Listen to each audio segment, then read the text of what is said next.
The valley of Elah was cloaked in a deep, foreboding silence, broken only by the distant clamor of armored soldiers and the soft rustling of the wind through the trees. It was here, amidst the rocky terrain and the darkening sky, that a challenge loomed, one that would echo through the ages. A towering figure emerged from the Philistine camp, his presence alone casting a shadow over the entire battlefield. Goliath, the giant warrior, stood nearly 10 feet tall, clad in shimmering bronze armor that gleamed ominously under the setting sun.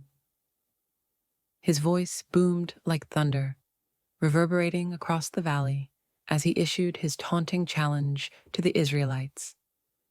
"Choose a man for yourselves and let him come down to me. If he is able to fight with me and kill me, then we will be your servants. But if I prevail against him and kill him, then you shall be our servants and serve us." 1 Samuel 17:8-9. The Israelites were paralyzed with fear, their hearts gripped by the sight of Goliath's intimidating form. Every day, Goliath's challenge was a thunderous reminder of their dire predicament, and yet none dared to step forward.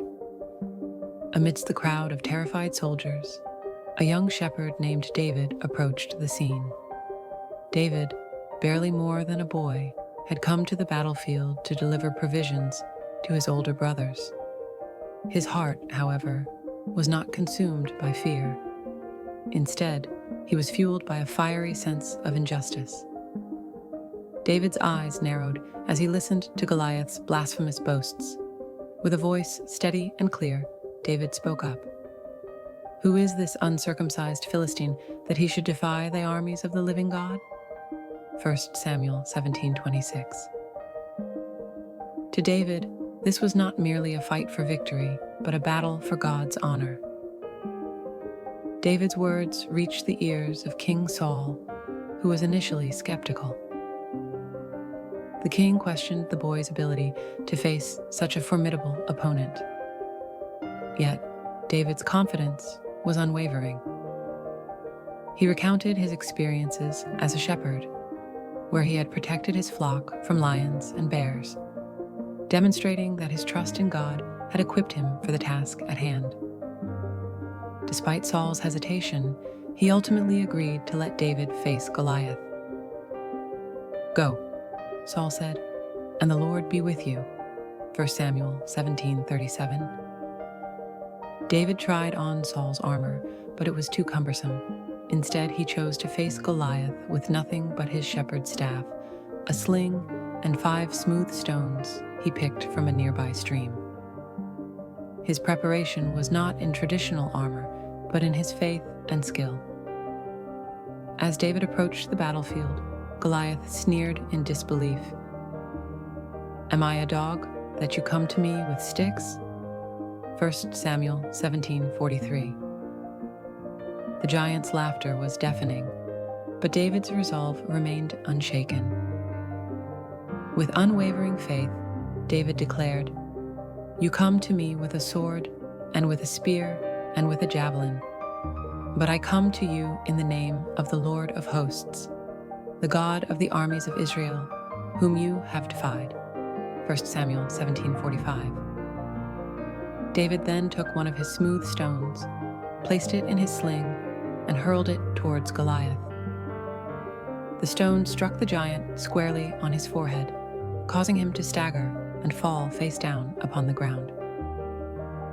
The mighty warrior had been defeated by a simple stone and a shepherd's faith. The moment Goliath fell, a roar of triumph erupted from the Israelites. David's victory was not just his own, but a testament to the power of faith and divine intervention. The Philistines, seeing their champion defeated, fled in terror.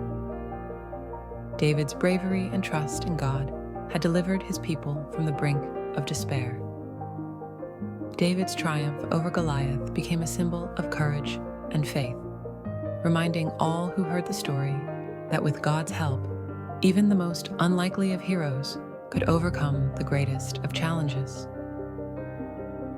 David's victory over Goliath was more than just a historic battle. It was a testament to the power of faith and the belief that no matter how daunting the challenge, trust in God could turn the tide. As David continued to rise as a leader, his story became a beacon of hope and inspiration for generations to come. And so, the tale of David and Goliath endures, a reminder that even the smallest among us